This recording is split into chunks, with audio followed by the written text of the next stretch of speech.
You run 2 races, not 3. What do you think about the whole experience? We learn and move on. So no regrets. We just learn. Yeah. How do you think it impacted you today? Did it impact you, do you think? The Of travel? course it did, because the times are slow, and I'm pushing myself. So that means it really impacted me, because those are the slowest times I'm running this season. What type of support have you gotten over the last week or so?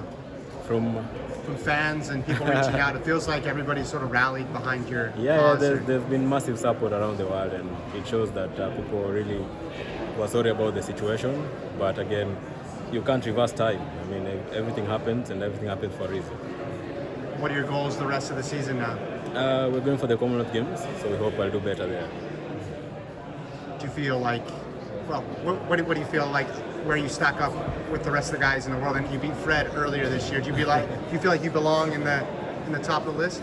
Yeah, of course, I'm number 3 in the world, so I guess I belong there. But it wasn't the time. It wasn't the time to perform better. What's your prediction for the final? Do you have a pick? No, the times in the semi-finals were a bit slower than I expected, so you can't predict. Yeah, I was wondering why it was slower. Was the wind or weather feel different? Why would they run slower today than yesterday?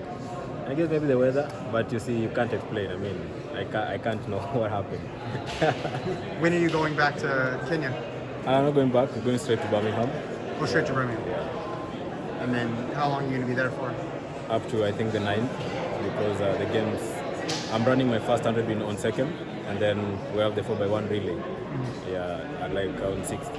Okay. Have you learned anything from this? Like, what have you learned from this whole experience about yourself or just about the sport?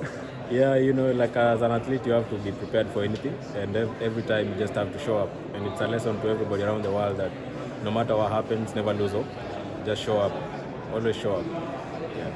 Thank you. I appreciate it.